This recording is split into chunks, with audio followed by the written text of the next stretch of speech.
Welcome to Lynn Cullen Live. Talk radio without the static. Email your questions and comments to lynncullenshow@gmail.com. And now your host, Lynn Cullen. Oh, yeah. It is. And I know this date. January 18, 1948. Uh-oh. No, 2023. If you do the math, that means I'm 75 today. Yeehaw, and happy birthday to me. My house is a total, my son's on the couch, my sister's upstairs, my brother just walked in with his dog, and so it's a little chaotic here. Susan, I think, is already on the line, though, right, Suze? I am. Happy birthday to you. Happy birthday to you. Birthday, Happy birthday, dear Lynn. Happy birthday to you. Okay, and Bill actually got back on time, which is amazing. I saw him. I was about to put an APB out for a half-blind old man wandering the streets of the East End with a large hound dog, but he came back. Eye patch. And an eye patch. I don't think he has it on. I don't know. So anyway, guys, this is going to be a little bit of a loose show, but as long as my siblings are here, I thought we'll just let them in and see what the hell happens. Because God knows, I'm not as, I suspect, well prepared as I often am for a program because, again, I'll blame my family. You had prep time. We weren't too terrible. No. It just, when things are out. Yeah, you're distracted. Yes, things are strange. And it's your birthday. And it's my birthday. So the pecking order, I mean, the Susan is the baby of the family, and yet she is over 70 herself. My brother is the eldest by, I don't know what, he's by about 18 months, right? Not quite 2 years. Not quite. And then there's moi. So that's it. And the three of us are, it's a bitch to see people that you knew when they were kids be as old as we are. Have we been talking a lot about age? Yeah, we have, because we have. Yes. Well, one of us has written a book called "Losing It," and that was when he was a mere 63, and so he's been lamenting that if he thought he was losing it then, he can assure you he's pretty much lost it by now. Well, losing it was about losing the acuity of your brain as you age, and the horrors of the ignominy of it. Yes. Yes, but so he now, he's not aging gracefully in that regard. He's fighting, screaming, and sort of like I have a sense of like the Grim Reaper, like hauling him off with him screaming and yelling. I don't know. He's not going gracefully into that dark night. Into that dark. Okay, so he is attempting to call in. By the way, I've just instructed him. Okay, so if in fact he manages, our brother is. If I am technologically sort of not gifted, what's the opposite of not gifted? Is there a way of saying somebody's not gifted, which wouldn't get you in trouble? Disabled. So what's? No, you can't say disabled. Oh, no, you can't say differently disabled. Disabled. He's differently abled. Yes, well, he is differently abled, but the ways in which he's differently abled are also diminished. That's true. But so the thing is that Susan once had given me an iPad for maybe my last birthday. I don't know. I did. And yeah. And wait a minute. But no, what are you eating? Oh, it's okay. Okay. That was spoken to a dog. Okay, just so you understand. That was spoken to a dog. Okay, so Susan gave me this iPad, and and I tried to get used to it as opposed to the phone that I'm always on, and I never quite did. But then I got this pacemaker, and then they told me that I couldn't have any magnets within 6 inches of my pacemaker. Well, the way you use an iPad, it's just about 6 inches. It's just about 6 inches where you hold it.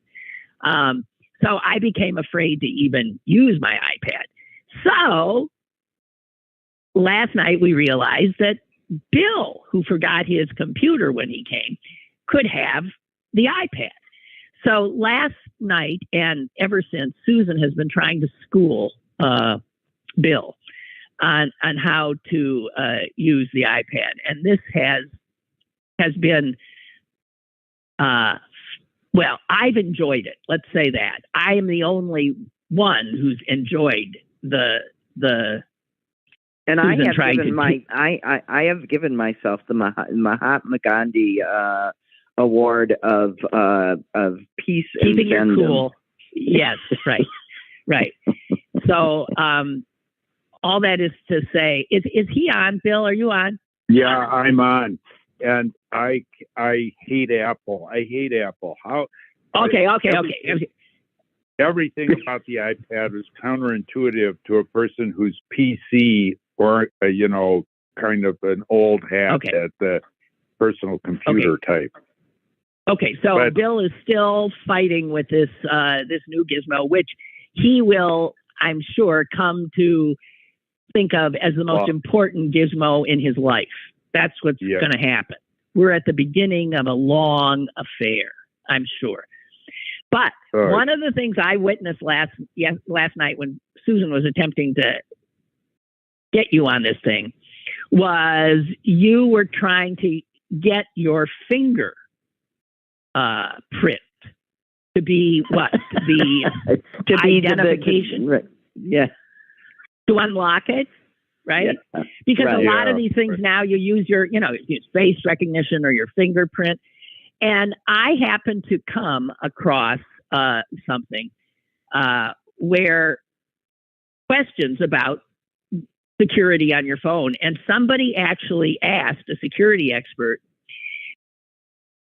what if somebody a criminal cuts off your finger? Can they use your severed finger to unlock? Until it rotted. No, you say, of course. Susan, what do you say? I say I don't think so, because it becomes immediately sort of desiccated and loses the riches and whirls in the proper pattern, I would think. Well, it's good for a time. It would be good for the first 10 minutes, maybe. Okay, with your severed finger. Your sick imagination, no doubt, owes something to having recently seen the brilliant movie, The Banshees of Inisherin. In Sharon. Yeah. No. What's the answer? The answer is undecided. Some scientists say, no, it would not work, a severed finger, because they're noting it would not have the same heat or it would not be alive. Right. Listen, saints' relics, bones of saints, little pieces of flesh of saints, just pieces of them performed the same miracles that the whole saint could perform. True, Bill. That is a valid point. Consider the finger just a relic of the person, and his sanctity is contained in that finger. There you go. Well, speaking of that, because you've pulled us back into an older time. Yeah. Yes. I read, it's all over the news, that the Brits are really they're still unbelievably trying to hang on to their loot that they took from Greece. And I'm talking specifically about the Elgin marbles. And I have to tell you something. Sure. Up until today, when I finally read this piece, I've heard about the Elgin marbles all my life. And you can imagine what I picture in my head when I hear about the Elgin marbles. You were thinking they were little marbles. I wasn't thinking they were little marbles, but marble makes me think of little spherical things. Yeah, I know. Oh, God, are you? I knew they weren't. But where did the... How could you fess up to such ignorance? Oh, my Bill, God. she fesses up to more humiliating things while we talk. You would not believe it. Honest to Pete. So why were they called the Elgin marble? Because they were part of the frieze, and they were made out of marble. Carved out of marble. And Elgin was the guy who ripped them off. Who took them, yes. Right. Lord Elgin. Now, Lord Elgin. Even another lord, long dead, Lord Byron, the poet, in his day was unbelievably critical of the fact that the marbles had been taken. So this, even in the day when, after the theft, it's amazing that they have not given them back. It's just amazing. So they're still negotiating. And rather defiantly. We stormed fair and square. I'm not sure this is such a... I mean, probably giving the marbles back to and putting them where they belong makes sense. But thank God the Brits and the other colonial powers stole a lot of these artifacts. Otherwise, they would have been destroyed. Who says? Well, like you have the Taliban blowing up everything. You have the wars going on there on just priceless archaeological artifacts that are just being blown sky high. It's not clear that the world isn't better off for all those thefts. That doesn't answer the question of whether they should be restored now if those places are stable. But if they're not stable, why not let them stay for the next generation? Well, geez, Greece is as stable as England. Well, England is totally unstable. Yeah, England isn't. Come on. Now it's a fairly easy so all the art that the Nazis looted, you'd give them a pass because Germans, Taliban in Germany. Well, no, because they were only taking it from their own bombings and stuff. No, that's not comparable. I mean, now, they should probably give the Elgin marbles back, but I'm not sure. Maybe the Elgin marbles would have survived no matter what. But I'm thinking of, like, let's say all those amazing Assyrian, just beautiful giant statuary that they destroyed. That they took. But would have been destroyed just in the last 20 years by, let's say... Well, you know what? I was looking at a picture of a museum somewhere in Ukraine and it was a picture of a woman looking with dismay at broken... at totally looted. I mean, whatever items had been on these shelves and stuff were gone, things smashed, and it was the Russians who are looting Ukraine's art now, that which they haven't destroyed. So, there was a beautiful sculpture memorial to the victims of the Holocaust in Ukraine, which the Russians bombed. Yeah, well, there's not much good you can say about the present Russian regime. I guess unless you're a QAnon. Unless you're a Republican. Then you love it.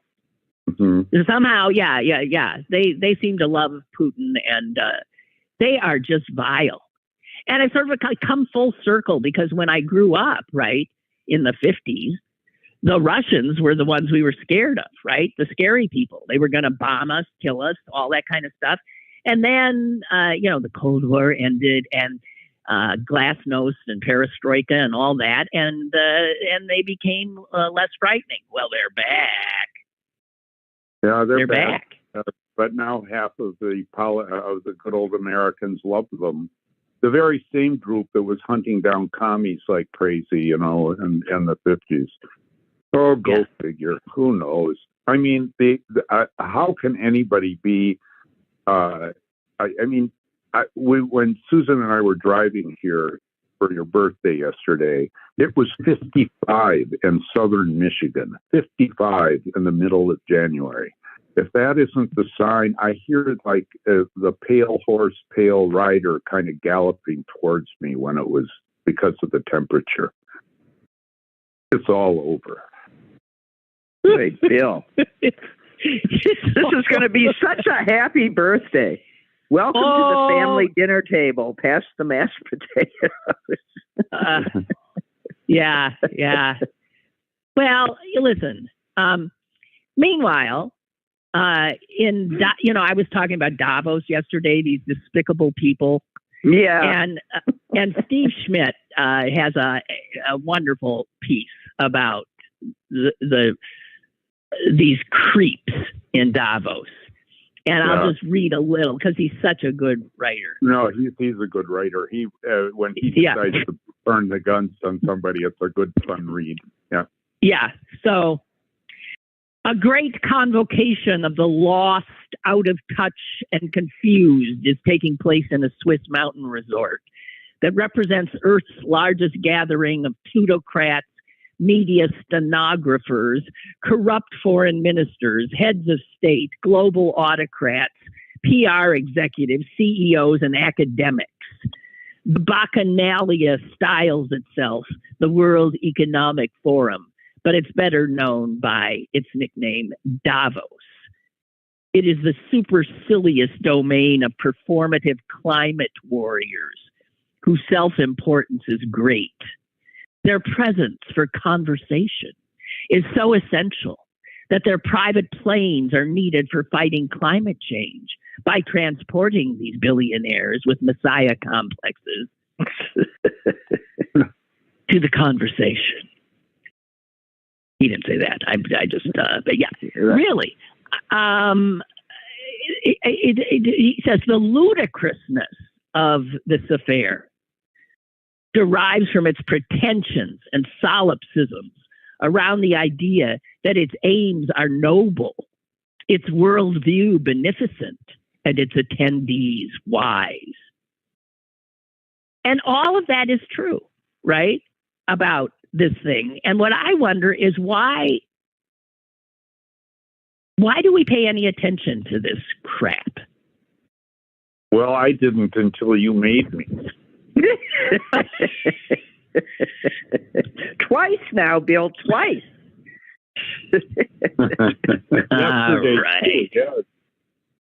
Okay, but I think what made me think of this is that Schmidt goes on to talk about the fact that no matter what these wise plutocrats are conversing about, that we are heading into horror. He does think. Yeah. He says 2023 will be a year when things start to truly fall apart.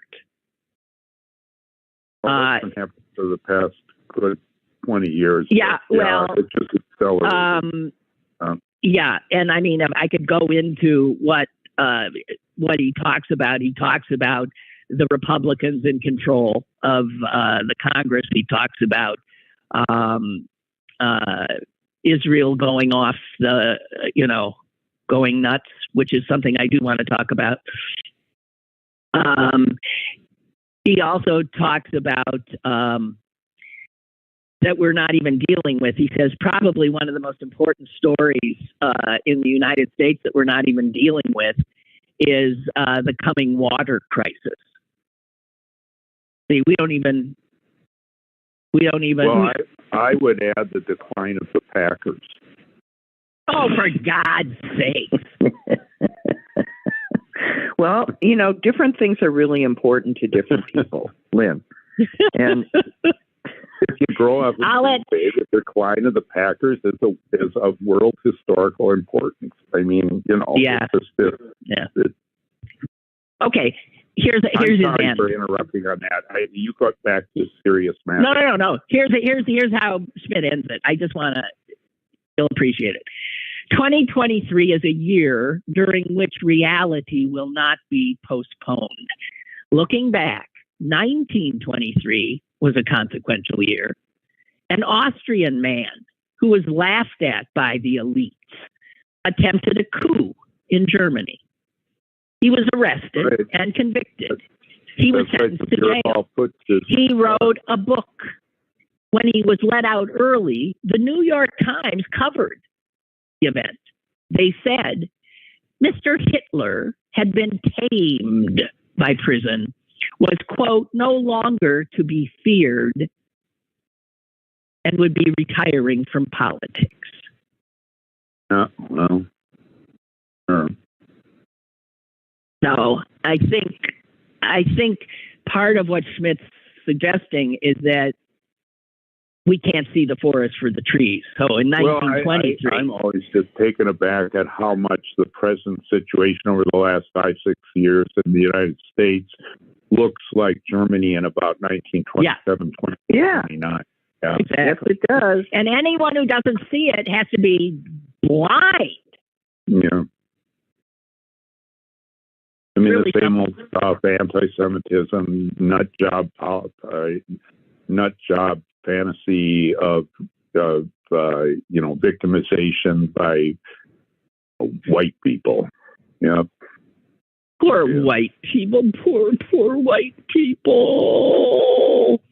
Well, you could. You know what? You never want to be.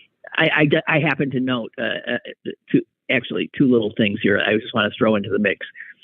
I suppose this happens almost every day, but the world's oldest person just died. I saw that. She was a nun. What does that tell you? Yeah, she was a nun. Well, it says don't swearing off of men might be good for your health. Right. In fact, I think that's been proven. Swearing off childbirth. Right. Okay. Yeah. Sister Andre. She was 118. Where was she? Where in France. In France. Unbelievable. 118. But that's the thing. You don't want to be the world's oldest person because the next headline about you, and it's coming sooner than you want. Well, that's the end story for every one of us, every newborn baby. I mean, it's a death sentence. Birth is a death sentence. Big deal. Oh, okay. And believe me, the older you get, the more you feel like, okay, well, how am I going to go? What's it going to take me? And our mother at 100, voices that frequently because she's basically out. Yeah. Well, how am I going to go? How? What the heck's going to take me out? Because yeah. Well, this is certainly happy on my birthday. Yeah, we're having a really happy time. Well, on birthdays, you reflect on your own mortality. That's what happens. Especially when you're 75. Yeah. Yeah. There is a joy to being the youngest because I mean, we've all lived in our used by day, I mean, we just kind of keep puttering on, breathing, and our whatever contribution or effectiveness we had is fast diminishing. And I mean, we're just, I'm not sure, medicine and modern kind of health means have helped every organ in the body except the brain. The brain still functions on old standard pre-medicinal advanced time. So your brain declines, but now your body keeps going. Well, that's correct. And it's an issue. But that's, it's because we treasure quality of life in the way that we live, and always do. We want more of what we have. We don't necessarily care if it creates a quality of life. And we learn over and over and over again that that's the wrong lesson. You don't want more if you can't have, a certain kind of quality about it. Well, but I think individual people suggest otherwise, because people fight to stay alive. They fight to stay alive, no matter what. In the horror of the death camps, people you could fought walk to stay over alive and touch the wire, which was electrified, and die. But most people did not do that. In fact, very few did that. They still felt that staying alive till the next day was better. Gave them a chance to, right. And right. I always find that incredible, but I assume I would have been no different than the majority of people who just thought, well, we'll live to another day, because, in fact, the great is that they hadn't lost something which is so kind of outrageously irrational, we call hope. And the only thing, and it's true, the only thing, they had lost everything. They had lost their freedom, their ability to control their lives in any way. But the one thing that their captors could not take from them was their will, their soul, their ability to, hope. And I would imagine that the power of that in all living things must just be extraordinarily huge, powerful. Must be. To stay alive. Isn't that what every living thing wants?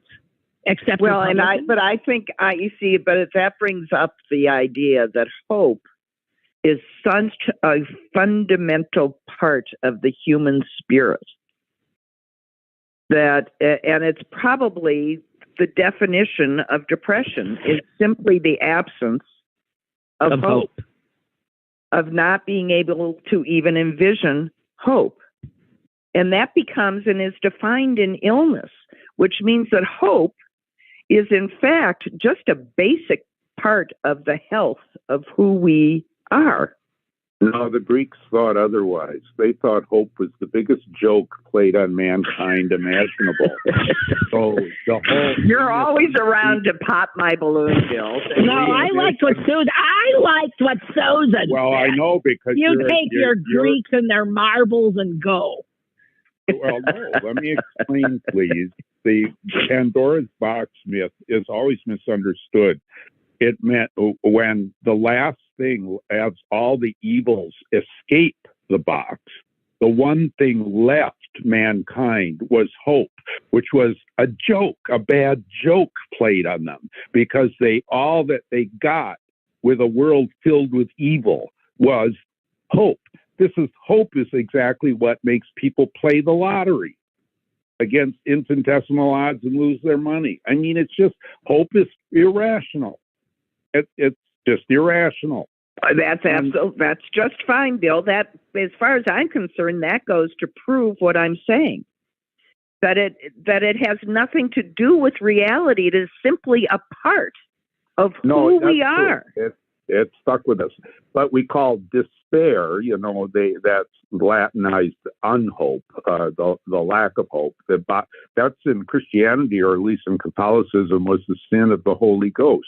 The sin of not hoping was to deny God, to deny the providence, to deny, it was a kind of atheism, despair was. So it was the sin of sins.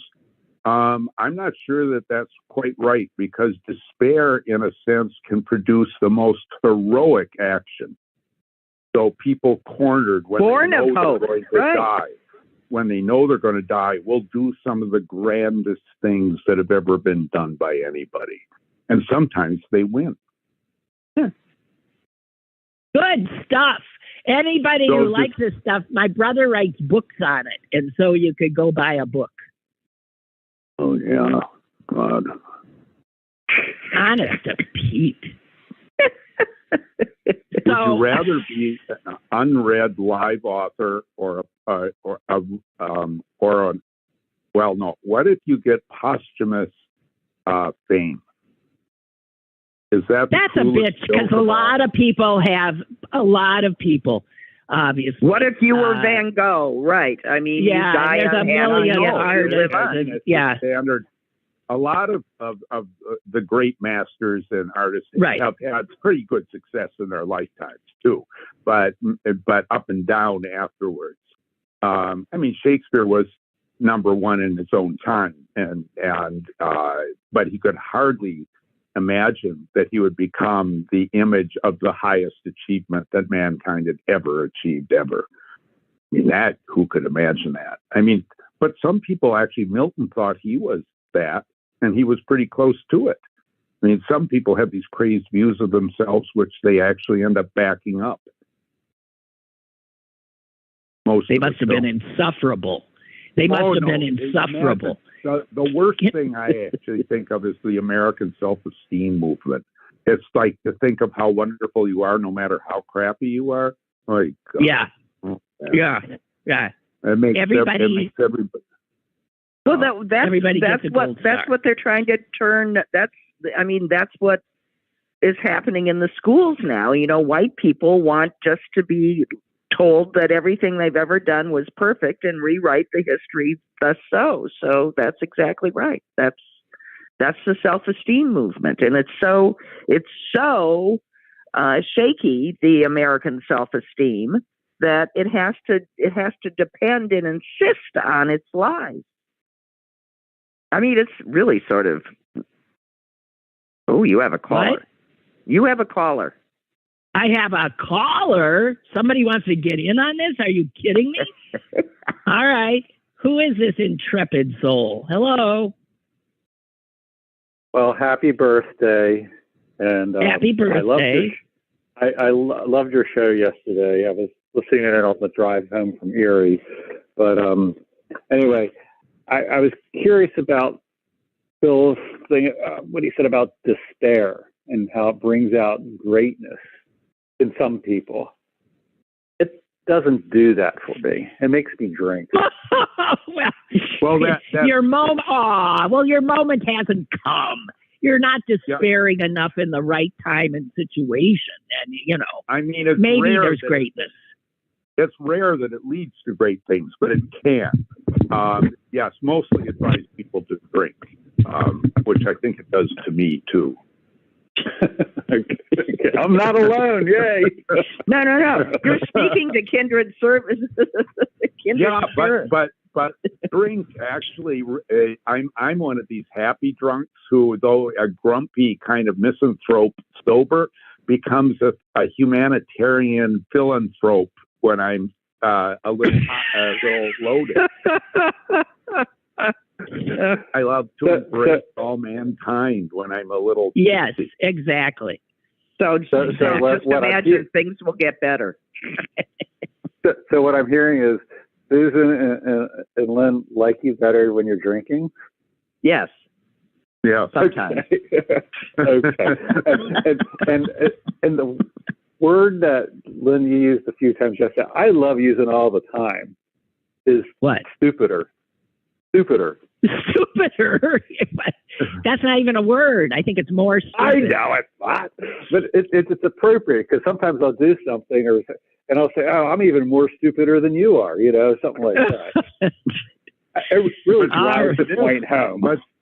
But stupidest is standard usage. You don't say most stupid. Yeah, but that's stupidest is. That's the stupidest thing I heard. You say that all the time. Yeah, but more stupider sounds stupider, and it drives the point home better. Well, if you say more stupider, but if you just say stupider without the more, that's fine. That's fine. You mean more stupider is fine?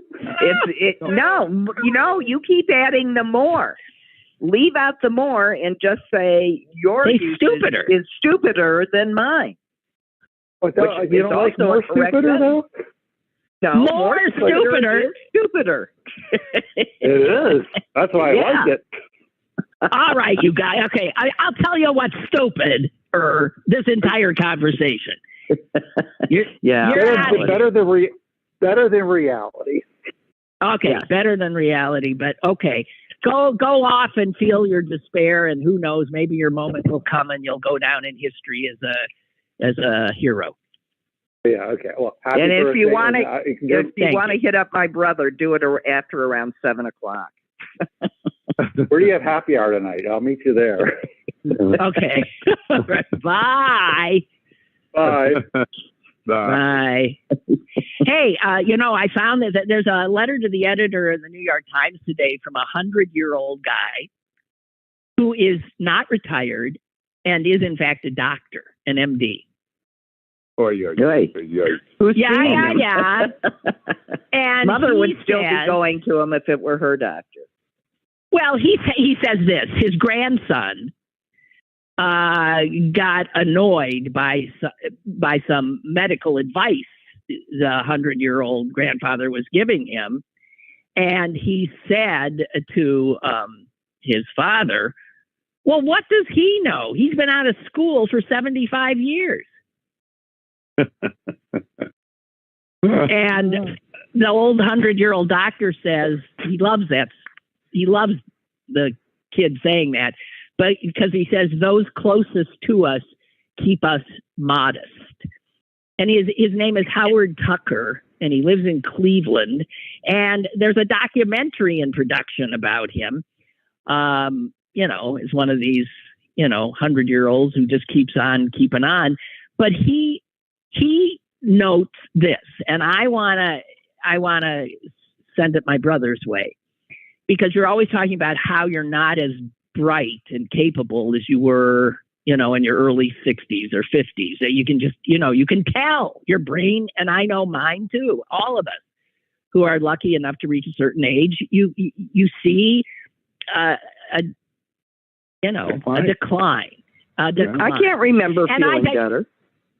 Okay, but I have to tell you, our father, who art in heaven. In heaven. Yeah. Our father always had the perfect word for it. When you'd say in his last 20 years of life, "Hi, Dad, how are you?" He would say, "I'm diminished. Diminished." That, and he was right? There's a diminishing that goes on. But so this Dr. Tucker from Cleveland, who's 100 years old, says this: studies have found that 32% of people age 65 and older have some form of cognitive impairment. And then because he's a guy who sees the positive in things, says, and think about that. That means that the majority of people over 65 do not have cognitive impairment. In fact, 2/3. I would love to see how that study was. Yeah, you don't. I know you don't buy it. You don't buy it. No, I don't buy it. There's an outlier or two who, people obviously lose their abilities at different rates and at different levels of severity. But I would challenge you to say that Dr. Tucker is better at 100 than he was at 80, or better at 80 than he was at 60. Yes, you can be better at 25 than you were at 13. It depends in what. In what? I mean, I hear you, I actually think like teenagers, that dead end pubescent period might be when a person's sense of humor is at its most brilliantly, horrifyingly inappropriate, but brilliant. What? Just think of in memory of Michael Isabart, how smart, how the black humored genius of your average awful 13-year-old. No. Bill's talking about a neighborhood kid who we grew up with, who he has in the pantheon of brilliant humans in his. Imagine a straggly bunch of our gang kids, of which the ringleader was this little brilliant kid named Michael Isabart. Right. Isabart, which is spelled with a Y. Y-M. Which always seems strange to me. And he was dead before he hit 30 years of age. Yep. Died in the first wave of the AIDS epidemic. Right. Yeah. Okay, not that anybody really cares. Hey, I got some bragging rights for us.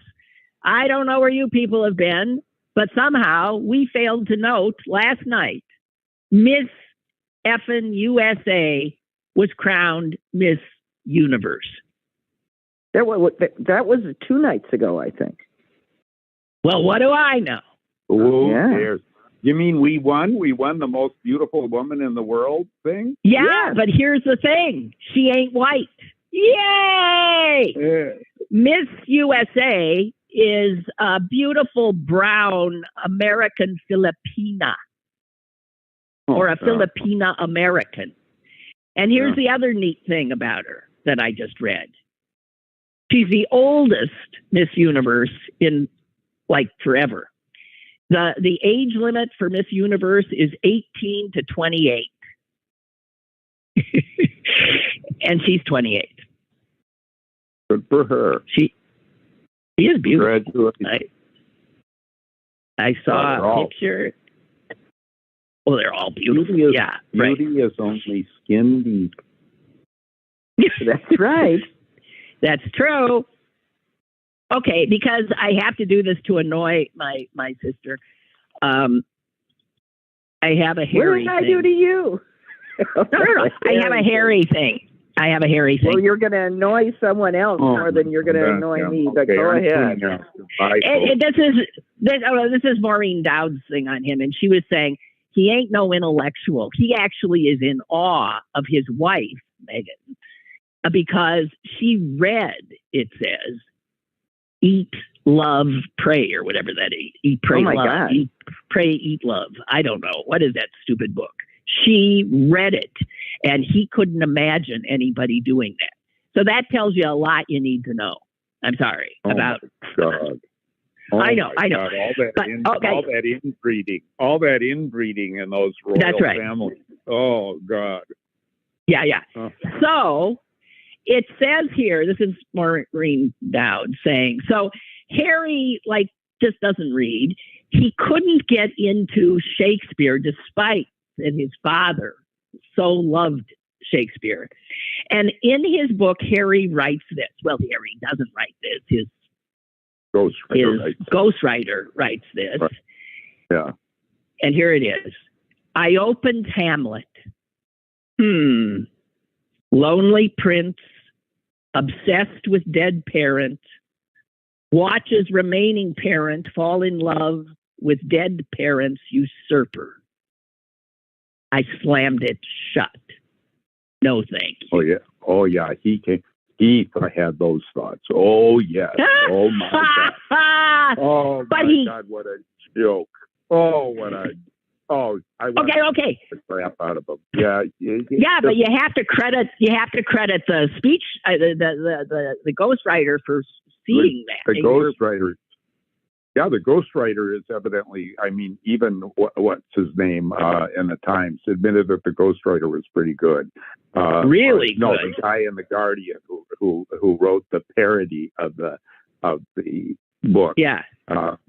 Said the ghostwriter is pretty good at his craft. Really, the ghostwriter is brilliant, and So I just had to get that in because it is true. I mean, can you imagine? And you're reading about your own. They say, well, it doesn't matter. Then he has an odd. We all get dealt a hand of cards, and he did get an odd one. Okay, explain this to me because I have some information here, but I don't have a why. Teenage births have fallen by 77% since 1991. And that is across racial lines, geographic lines, and all the people who look into numbers, demographers and stuff don't know why. So 3 decades ago, 25% of 15-year-old girls were mothers before turning 20. Today, just 6% are. So what's happening? Teenage births down 77%. Yeah, let me interrupt because let me interrupt you. And it's simultaneously puberty is starting sooner in young girls, at least. So, so two things in different directions are happening. Yeah. So it's not like people are getting like extraordinary sex education or access to birth control that could be doing it, right? Well, that's part of it. That's part of it. That is part of it. There is a lot more information about sex available, whether it's from formal sex education or online, and there is availability of birth control. Well, I don't know why you dismiss that. I think that's clearly got to be a part of it. Well, I keep thinking about the right wing. The right. Look at how the right has gone after. You can't teach sex education in most schools. You can't. You can't have access to contraception. In the last 3 decades, you certainly did have sex education in the schools. That study is done after the last 3 decades, and all you are focused on and what's been happening in the last 18 months. The last few. That's not reflected in those studies. What's reflected in those studies is that what we were doing worked. That education plus birth control works because you aren't going to stem sexual behavior in that age group. And I'll add one more thing. There's much less heteronormative sex going on. And maybe there's much less, maybe there's a lot of oral sex going on. That is the other thing. A lot. Oh, yeah. And oral sex that is female to male as opposed to the other way around. Oh, I would think. Oh, yeah. I would think too. Oh, God, I'm tuning out. This is too disgusting. No, just stay here. Just stay here. All right, we'll move on. Your sister brought it up. The other one. All right. Okay. At 75, the last thing you want to think about is sex. Well, apparently not, because she brought it up. Oh, well, God. hey. But I agree with you. Okay, so here is this is such a perfect story for everything that's wrong with academia today and the scaredy cats who are in charge of higher education. This is just the latest story, and I take you to a small liberal arts college in Minneapolis. Are you guys aware of this one? That one. Yeah. Hamline University. Okay, Hamline University, an adjunct professor, which means somebody with a PhD who is making minimum wage. Minimum wage, right. All right.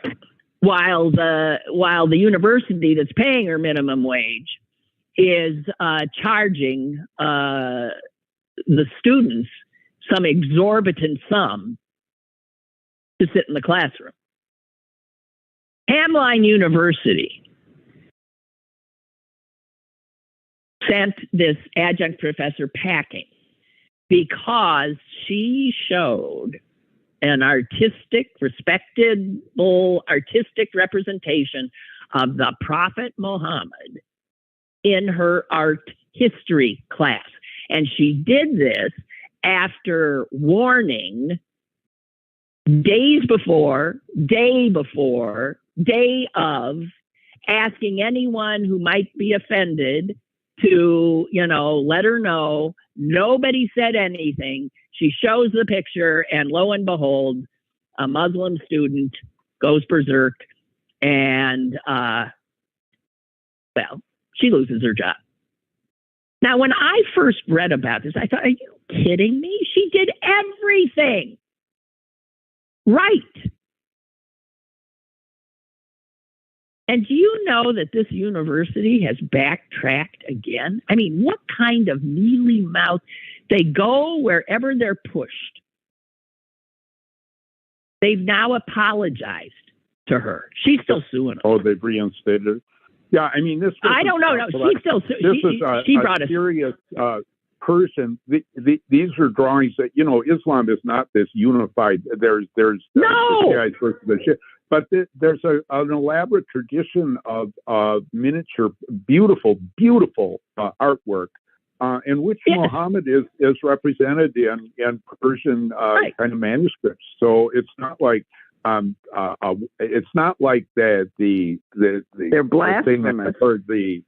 I'm blanking on the name of the Charlie thing in France where Charlie Hebdo. Right. Yeah, right. It's not. It's not that at all. No, it's not sacrilege, right? No. And in fact, it's an art history class, and some guy in the administration called her actions Islamophobic, which is so not. It is so the opposite of just that. the opposite. Just the opposite. Just the opposite. And this shows how what. Well, there's nobody who can. Find, I mean, this is I don't know. These stories are just. I often wonder if the right winger like Peter Thiel or somebody like that doesn't fund these. Actually, pay for this stuff, because you couldn't have a worse press. Better press for the Fox News lead-in story than stuff like this. And I often wonder, that isn't maybe the right is like playing agent provocateur with this kind of stuff, and planting it, because they can guarantee that the libs will respond stupidly. That's right. Always. Or enough of them will respond stupidly that they can have a good story. That's right. Hey, Bill, Ray writes, I bought and read, your brother's book on disgust. Oh, wow. Thank you. Oh. And he says it opened my eyes to much of what I see every day in our human condition. I highly recommend it. Thank you very much. It just, for a guy who writes academic books, to be read and enjoyed is an honor. And I try and write to be, available to not be, obnoxiously difficult, but they're still not easy, so I don't know. They're not easy reads. They're not. You always start out. Bill, the first chapter is always accessible, and I would say even the last chapter is accessible. It's in between you get into the weeds. Yeah, my mom would say, like, "What do you have to make so many damn distinctions for?" Yes, exactly. I mean, yeah.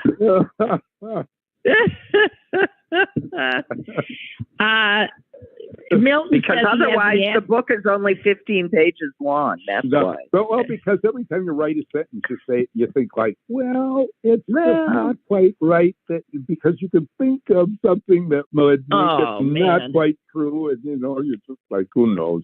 One thing leads to another. But anyway, thank you to that reader. Thank you very much. Yeah, Ray. Milton writes, the answer to your teenage pregnancy query is internet porn, in my opinion. Oh, so a lot more masturbation. A lot more masturbation.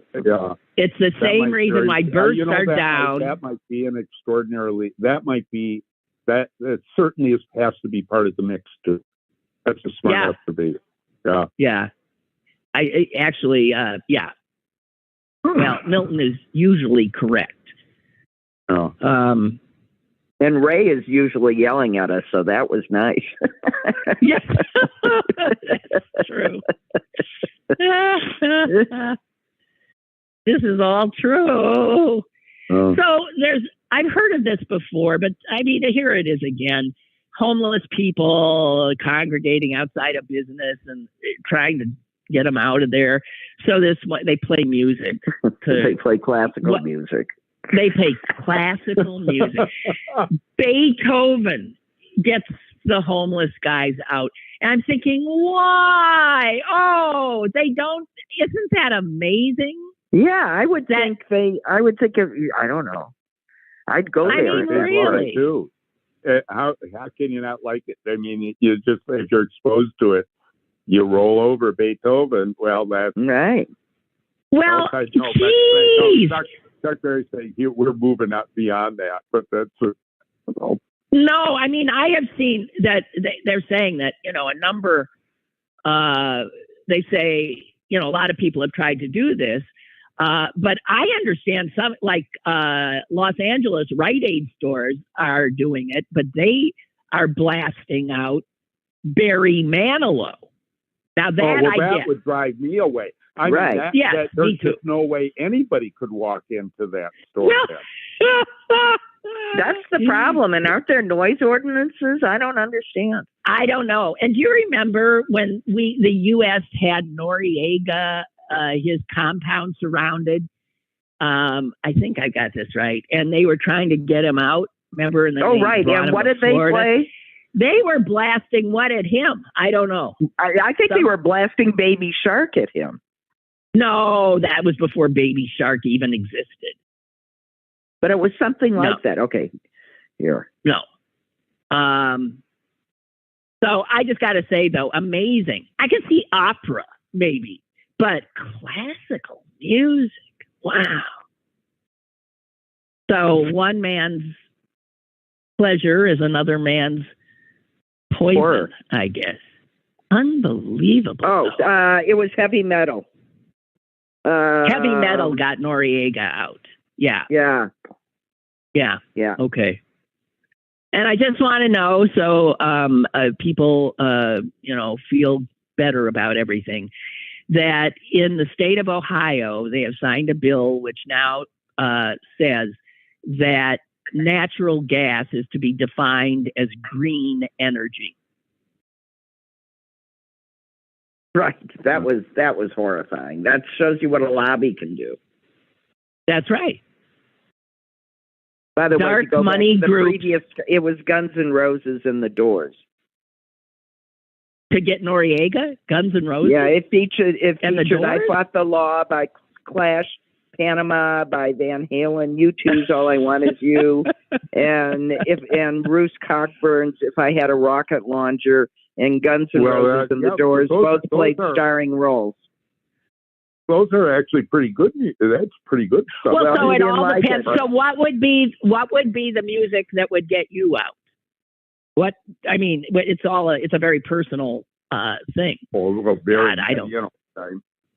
There's Barry Manilow. There's Barry Manilow. Lawrence Wells. Beer barrel polka. Polkas would get to you after a while. Even good stuff that's made into music style, even good stuff is appallingly bad when it's elevator music. Yeah. Okay, well, you know what, guys? I think we sort of blew the hour out. I think it's done. And I want to thank you. Thank you for doing the show with me. Maybe they'll do the show with... Oh, yeah, happy birthday. I'm 3/4 of a century old, and Bill is even older. Ha! And time marches on. Yes. You're older than you were before, and now you're getting older, and now you're getting older, and now you're getting older. You're older than you were before, and now you're getting older, and now you're older still. Bye-bye. Bye. Jesus. usually if I start singing, it brings the show to a close and closes it down. But that was Susan doing it. And thank you all for being with us. And we'll be back tomorrow. Okay. Bye-bye.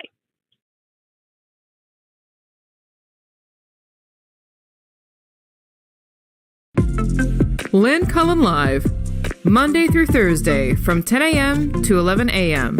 and archived at pghcitypaper.com. The opinions expressed on Lynn Cullen Live are those of the host and do not necessarily reflect the viewpoints of Pittsburgh City Paper or its advertisers.